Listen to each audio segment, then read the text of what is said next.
Então, irmãos, graça e paz, estamos aqui para mais uma aula da classe de membros, estudando a Confissão Batista de 1689, com o Catecismo Puritano.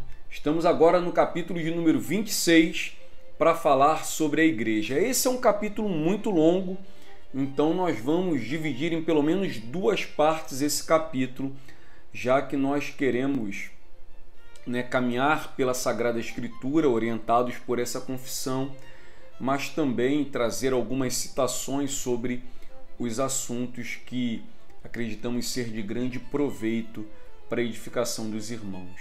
Então, vamos ao texto, começando aqui exatamente com o primeiro parágrafo, que nos diz o seguinte: a Igreja Católica ou Universal, que, com respeito à obra interior do Espírito é a verdade da graça, pode ser chamada invisível.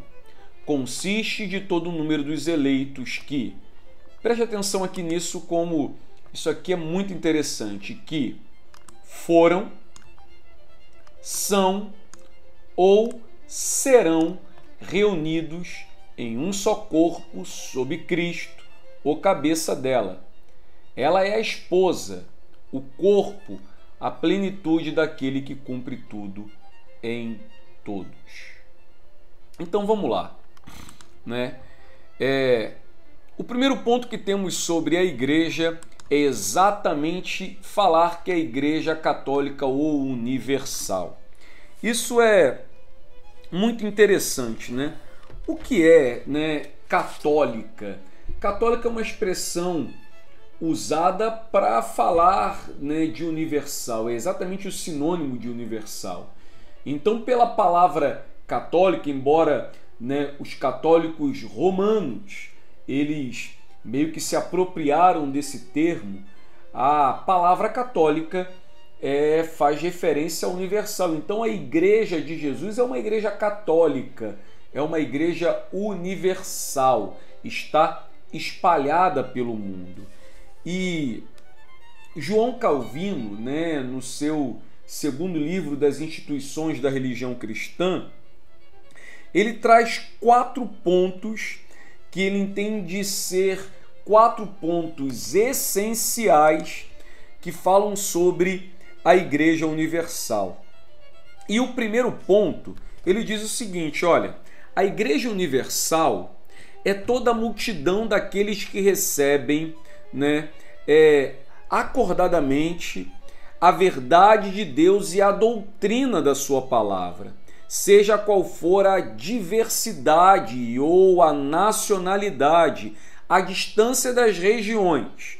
Portanto, ela é unida pelos laços da religião.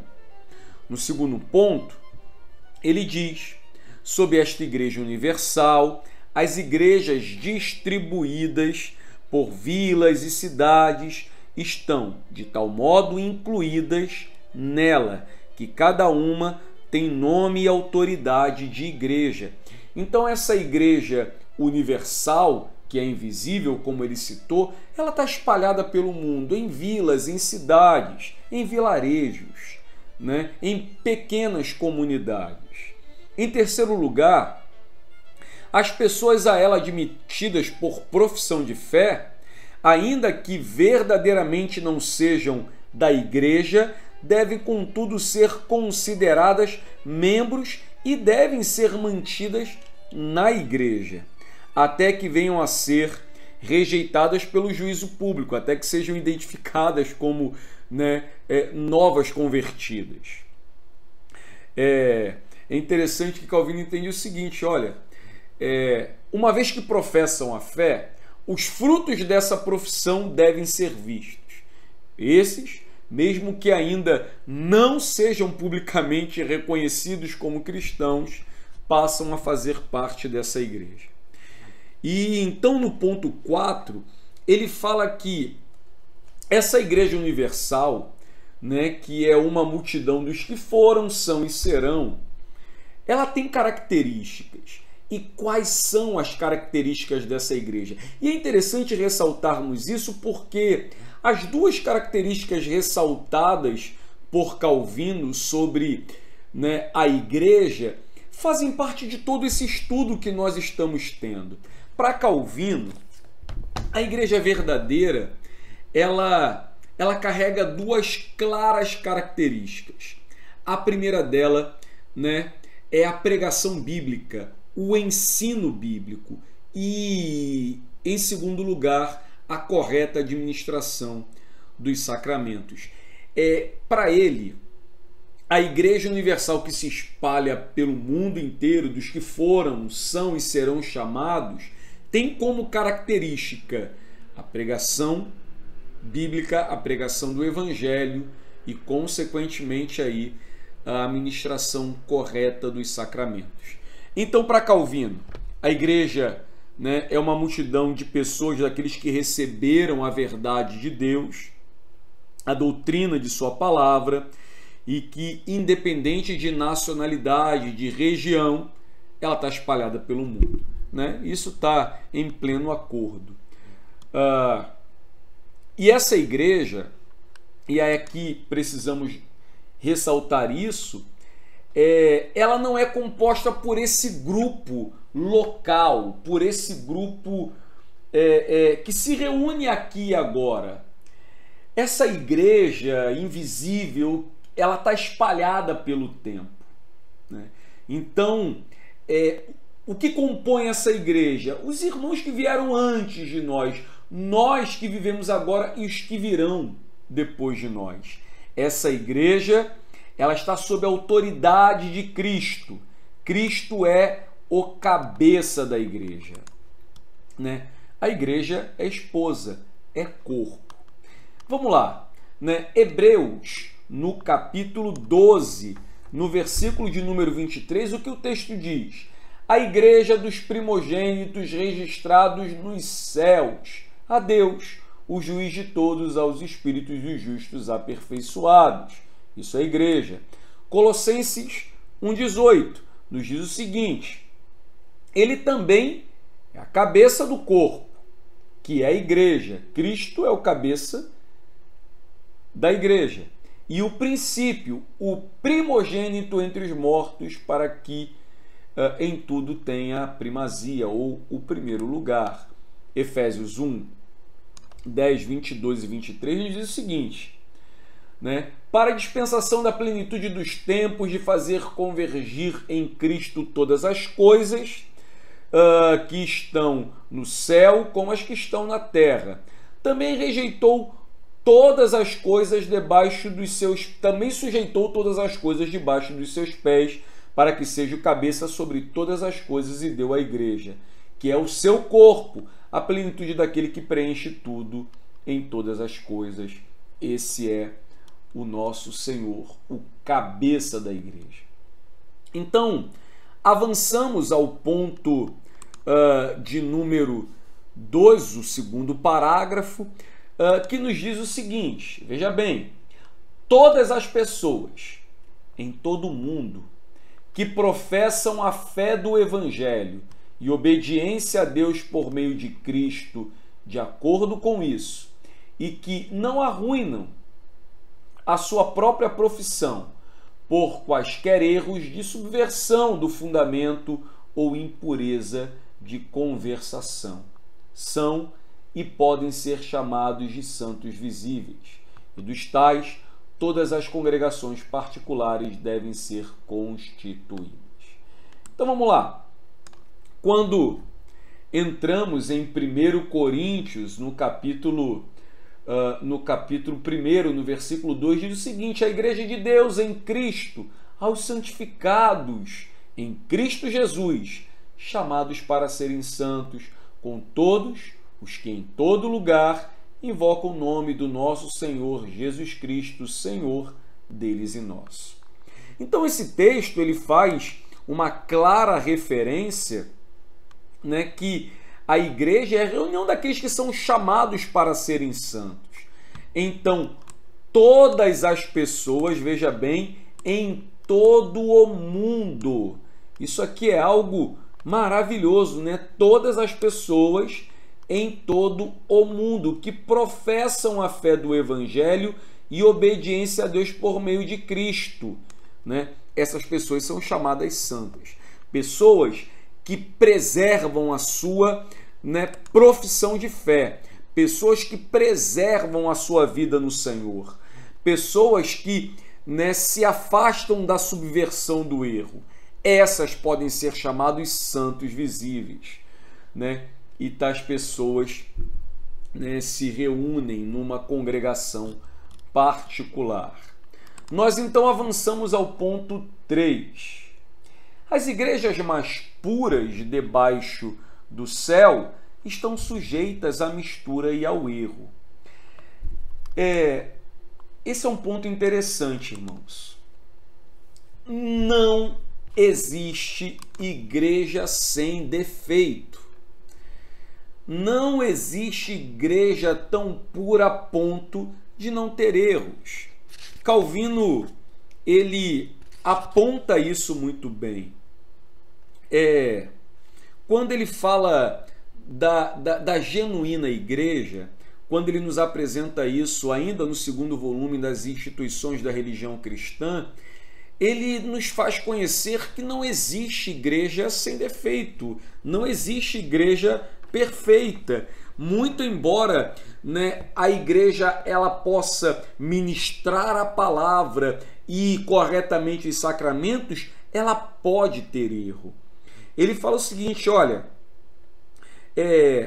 quanto ao que dissemos acima sobre, ele faz uma referência sobre a pregação da palavra e a ministração dos sacramentos, que o puro ministério da palavra e a maneira pura de administrar os sacramentos constitui uma boa garantia e penhor para assegurar-nos que existe uma igreja em todas as suas agremiações nas quais vemos ambos.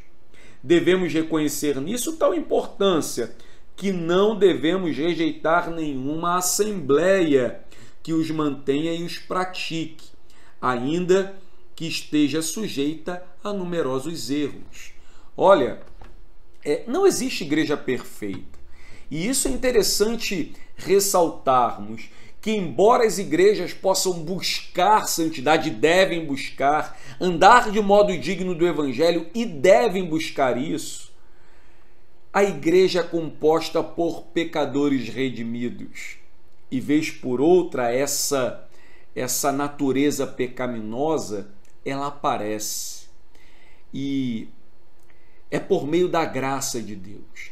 O que torna a igreja não são simplesmente as pessoas que ali estão, mas a graça de Deus manifestada na vida dessas pessoas.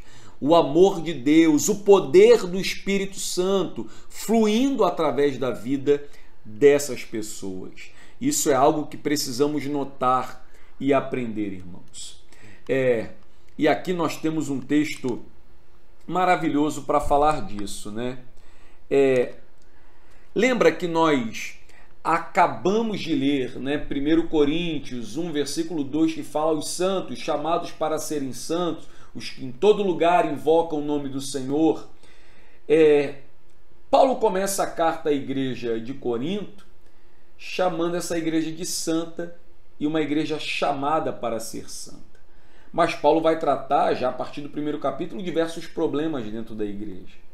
No capítulo 5, em especial, nós temos um texto que fala exatamente do problema da igreja, de um dos problemas que a igreja de Corinto tinha. E esse era, por exemplo, o problema da imoralidade, da arrogância, né? E Paulo vai repreender duramente a igreja. Você pode acompanhar esse texto, 1 Coríntios, capítulo 5, do versículo 1 ao 13. Tu pode acompanhar esse texto. E mesmo essa igreja chamada, né, santa e chamada para ser santa, era uma igreja que apresentava problema.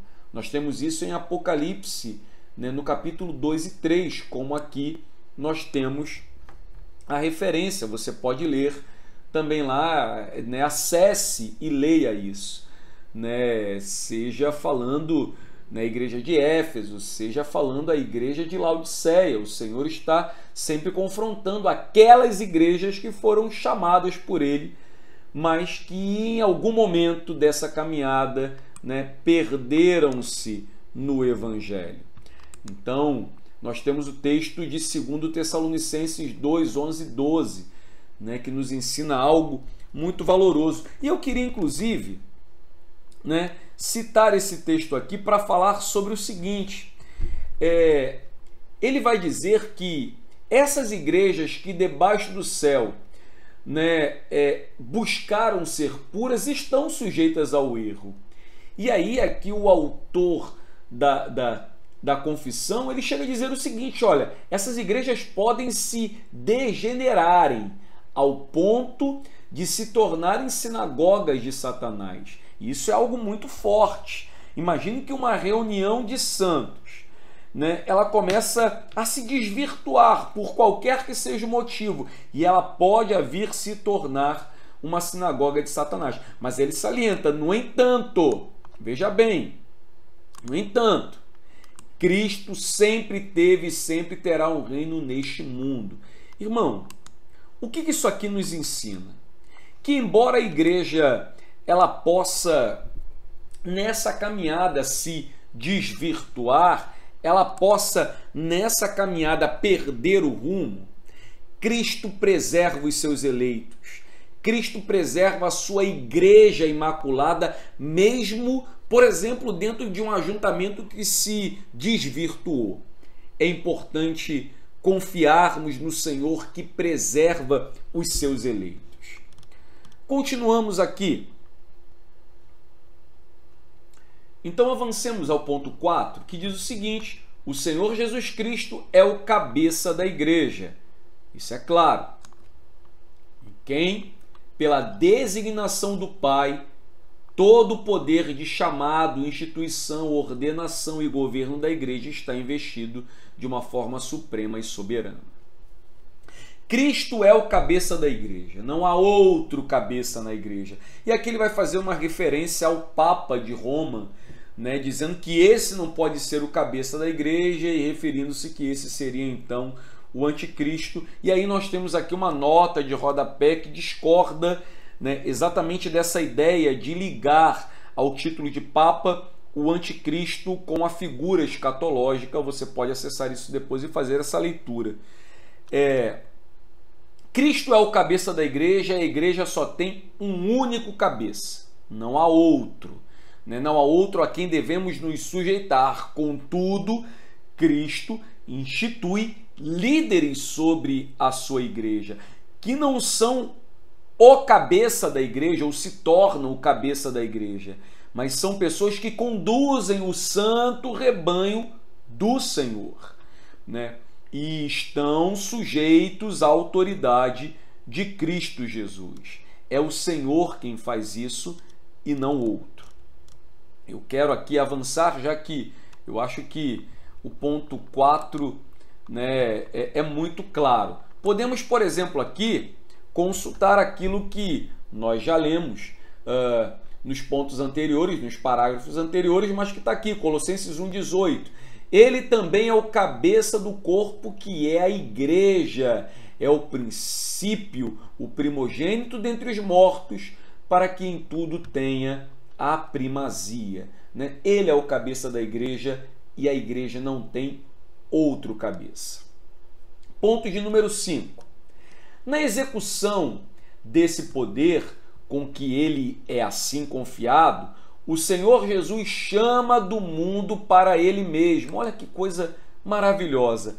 O Senhor Jesus chama do mundo para ele mesmo. E como ele faz isso? Olha aqui, através do ministério da palavra. E, é bom destacar, por meio de seu Espírito. Olha que coisa maravilhosa, irmãos. O Senhor, ele tem a primazia, ele é o cabeça da igreja. Ele, com o poder que lhe está confiado, ele chama para ele mesmo, através da pregação do Evangelho, através da sua palavra e por meio do seu Espírito. Olha só quem ele chama? Ele chama qualquer um? Ele chama todos? Ele chamou e bradou para que todos ouvissem, mas depende de quem vai querer ou não atender? Não, claro que não. Olha, o texto diz: aqueles que são dados a ele por seu Pai. Não depende de quem quer, não depende de quem corre, Romanos 9,16, depende do Senhor exercer a sua misericórdia, depende do chamado de Deus. E como nós sabemos, em João nos ensina, aqueles que o Pai deu, de modo nenhum ele lançará fora. Ele mesmo diz que só vem a ele aqueles a quem o Pai trouxer, para que eles possam andar diante dele em todos os caminhos de obediência, aos quais ele prescreveu em sua palavra. E aqui tem uma coisa maravilhosa, irmãos. Algumas pessoas intentam que Cristo chamou-os desde a fundação do mundo, e alguns tendem a pensar: Cristo chamou, e uma vez que são chamados, então as pessoas podem viver como quiser, da maneira que quiserem. Os reformados entendem que uma vez salvos para sempre. Uma vez alcançados pela graça de Deus, isso é efetivo e eficaz e dura para a eternidade. Algumas pessoas erroneamente acreditam, pensam que uma vez salvo, eu tenho o direito de viver a minha vida, de provar das coisas do mundo, afinal de contas eu estou salvo. De maneira nenhuma. Esse texto ele é muito claro com isso, a confissão deixa isso muito claro, baseado na própria Escritura. O Senhor Jesus chama do mundo para Ele mesmo, através do ministério, da pregação da palavra, por ação, pelo poder do seu Espírito, aqueles que o Pai deu a Ele. E para que Ele faz isso? Ele faz isso para que as pessoas vivam no mundo de qualquer jeito, tomem as suas escolhas, cumpram os seus caprichos? De maneira alguma. A palavra diz o seguinte: para que eles possam andar diante dele em todos os caminhos da obediência. Não é segundo a própria vontade, é no caminho da obediência, aos quais ele prescreveu em sua palavra. Olha, nós temos um texto que deixa isso aqui muito claro. Quando nós abrimos aqui, em Mateus 28:20, nos diz: ensinando-lhes a obedecer todas as coisas que vos ordenei, e eu estou convosco todos os dias até a consumação dos séculos. Então veja bem, uma vez que nós somos chamados por Deus, nós não somos chamados para viver a nossa vida lá vão ter, para nós fazermos com a vida aquilo que temos vontade. A nossa vontade agora é escrava de Cristo, de modo que o viver e o morrer é para Cristo. Dessa forma, uma vez chamados do mundo para Ele, através da pregação da palavra, do poder do Espírito Santo, nós que fomos dados pelo Pai ao Filho, nós somos dados, chamados, vocacionados para que possamos caminhar em obediência, para que possamos andar conforme Ele nos prescreveu em sua palavra. E aí ele diz o seguinte, veja aqui: aqueles que assim são chamados, ele ordena. Veja, irmão, não é para viver de qualquer jeito. Ele ordena que andem juntos, em sociedades particulares, em igreja, ajuntamento, para a sua mútua edificação e para a devida realização do culto público que ele requer deles no mundo. Então não é para que as pessoas vivam como querem ou tenham vontade, é para que essas pessoas possam juntar-se em sociedade, em igreja, para louvar e cultuar a Deus. Irmão, o fim último do homem é glorificar a Deus e gozá-lo eternamente, conformar-se com Ele eternamente. Nós fomos chamados para a glória de Deus, uma vez eleitos, a Assim, justificados, regenerados, nós não somos libertos da escravidão do pecado para vivermos a vida que queremos viver. Tão somente somos libertos da escravidão do pecado para vivermos para Deus e a nossa vida glorificar a Deus, dar frutos dignos de arrependimento. É para isso, a fim de que o nome do Senhor seja glorificado em nossas vidas. Atuamos ou trabalhamos hoje sobre 5 pontos, né? Visitamos aqui as institutas, o que é maravilhoso, né? Começamos então exatamente falando sobre o que é a Igreja Católica Universal, a igreja visível que está espalhada, né? Que é composta pelos que foram, pelos que são e pelos que serão reunidos, né? Falamos que todas as pessoas no mundo que professam a fé no Evangelho e obediência de Deus, né, por meio de Cristo, são chamados santos visíveis. Também, no 3º parágrafo, que as igrejas mais puras podem apresentar defeitos, e apresentarão, porque são reunião de pecadores redimidos. No 4º ponto, Cristo é o cabeça da igreja, não há outro cabeça. Lembremos disso. E no 5º ponto, né, que o Senhor Jesus nos chamou por Ele mesmo. Através de sua palavra, por meio do seu Espírito, né, fomos dados pelo Pai ao Filho para vivermos em obediência a essa palavra, né? E também para nos reunirmos e cultuarmos a Deus, darmos testemunho de Deus no mundo.